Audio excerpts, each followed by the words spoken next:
is Kyu Min Lee. In Korean, it would be Kyu Min. I was born in Seoul and left to Bogota, Colombia when I was 1. So I guess I would consider Bogota home, just because that's my earliest memories in childhood. My father at the time was working for the government, and he was given an option to go to Colombia.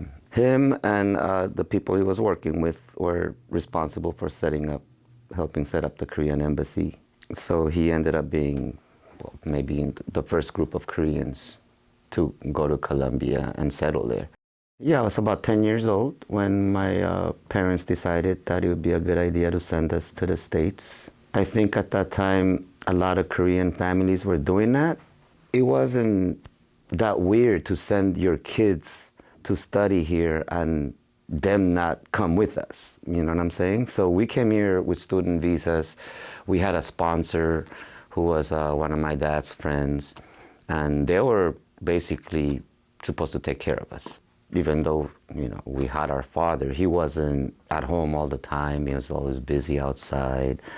Our mother was the one that was, you know, the structure of having a home, family home. So coming here at first, just with my mother, we didn't really feel any impact because, yeah, our dad is back there, but our mother is with us. Then she started having to work, you know, at the sweatshops and all that to take care of us. Whatever money we had in Colombia didn't really translate to anything in the States. She had to basically, you know, work as an immigrant woman and illegally work because, you know, she didn't have a permit to work in the States. So she had to work the sweatshops and all that stuff. So she wasn't at home during the day. So, you know, coming home from school and not having the parents at home was kind of new to us, you know. Not long after we first settled here, maybe less than a year, my mother had to go back to Colombia to take care of my father also.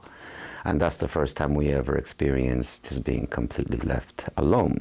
Me being only 10 years old, it really impacted me more than my older siblings, but it's something that I didn't realize till later in life. You know, as a child, you're just happy and you just go with whatever happens to you. But by age 12, I'm already you know, getting in trouble, running with a gang, you know, things that our parents would have never expected, right? As something that would happen from sending your kids to study abroad.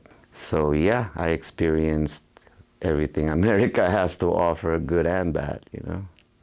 I barely got out of high school. I didn't even get to graduate on stage because I was getting into so much trouble. I had an art teacher that really cared about me, and she said, look, you have a lot of talent and you know, you need to worry about your future. And she started telling me that I needed to go to art school and that she would help me. So she started writing recommendation letters, and I got accepted to Otis Parsons out of high school.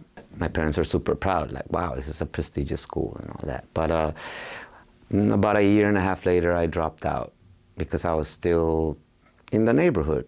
You know, Otis Parsons, my school, was next to MacArthur Park, and I lived in Koreatown, you know, in the same environment that I grew up in, getting in trouble. So I ended up dropping out of school. My passion at the time was still music, collecting records, and hip-hop.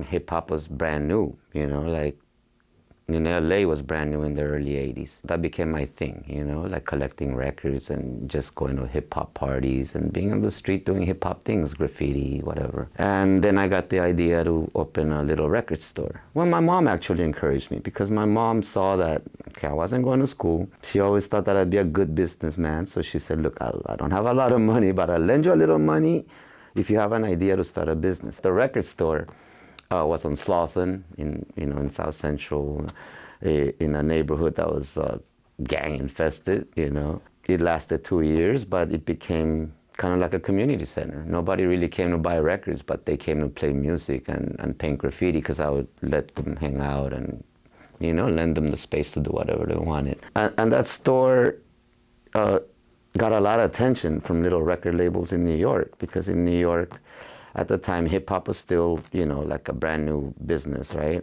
They were looking for outlets in other cities, other major markets. So in LA, it was like, wow, there's a record store that sells only hip hop music, so this is the guy. That kind of got me recognized. And then Rick Rubin, I don't know if people are familiar. Rick Rubin is a big music mogul that started Def Jam Records with Russell Simmons.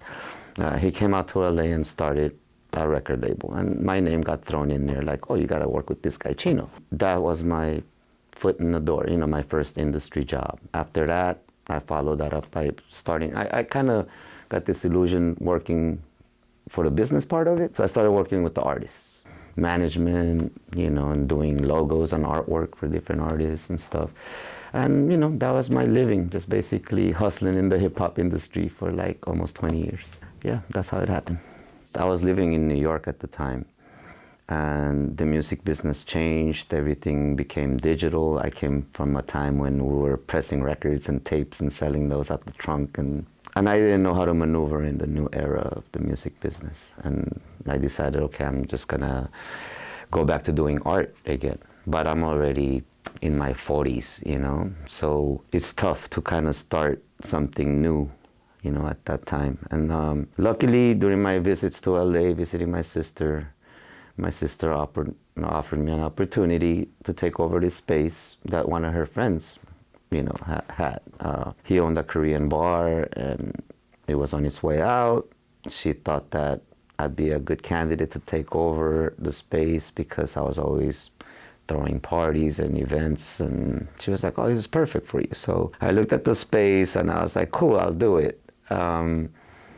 I didn't really care too much about the restaurant part. I never would have dreamed or wanted to open a restaurant. So I was under pressure. I didn't know what to do as far as the menu. And I don't cook, so that's even worse. So what am I gonna do? And I decided to just do the two favorite foods that I grew up with, which is Korean and Colombian. My mother would make accidental fusions in Colombia because we would ask her to make Colombian food, but she didn't know how to do it right. So it would come out kind of Korean anyway. And, so it became something that, as part of my memories growing up, eating Korean, Colombian food and a weird fusion of it. So I decided that's what we should do with the restaurant. And we were lucky because it kind of became something very unique. I don't think a Korean Colombian restaurant exists anywhere in the world. I don't know. But yeah, it became very unique and it attracted a lot of attention. But the business for me was more about, oh, I get to DJ here and invite my DJ friends and throw parties. And I'm happy. And I'm happy that I'm able to do that today and at the same time represent my cultures. Those hard moments, you don't realize that they were hard until later in life, you know what I mean? At the moment, I didn't realize it. I thought, wow, I actually enjoyed it, right? Like being able to go out with my friends at any time of night and not have parents to be worried about. Yeah, I enjoyed it, but now that I look back, I'm like, wow, that brought a lot of hardship into my life. I got kicked out of 4 high schools. So it's like every school I went to, I got kicked out. And every one of those moments that I got kicked out was those moments when my mom wasn't around. So you realize, wow, just because your mom is sitting there at home, it makes a difference. When my mom worked at the sweatshops, I didn't feel I need to come home because I knew she wouldn't be home till 8 or 9. Those things matter, those things matter. And even though my life turned out well, I think I went through huge risks, like my life could have ended up, completely somewhere else. My name is Kyu Min Lee. I go by OG Chino, and this is my Korean-American story.